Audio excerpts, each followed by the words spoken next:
Aceh lama sejarah teladan bidang agama. Keturunan raja ulai balang pahlawan dengan ulama.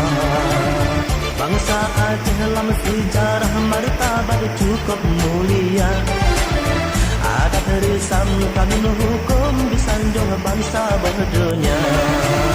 Nah itu getanya Muslim Gujara mencampur Arab urang beragama.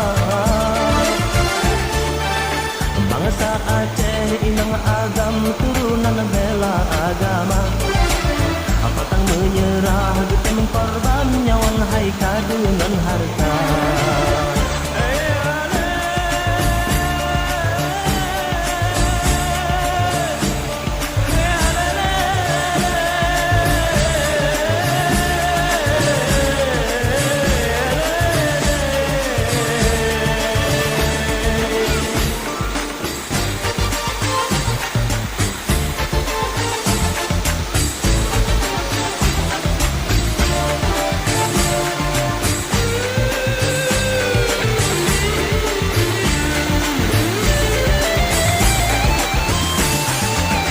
Islam berbatu peturi hai ada memacam cara.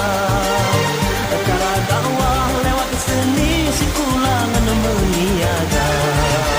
Sampaan Cina terjadi dalam melike syai agama. Bila kana sekolah tinggi zawiyah sidang cakana.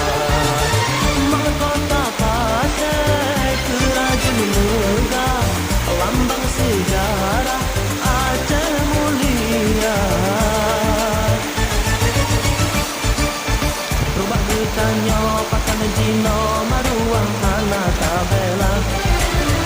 Ada terisam kanun hukum hana lela gebar punca.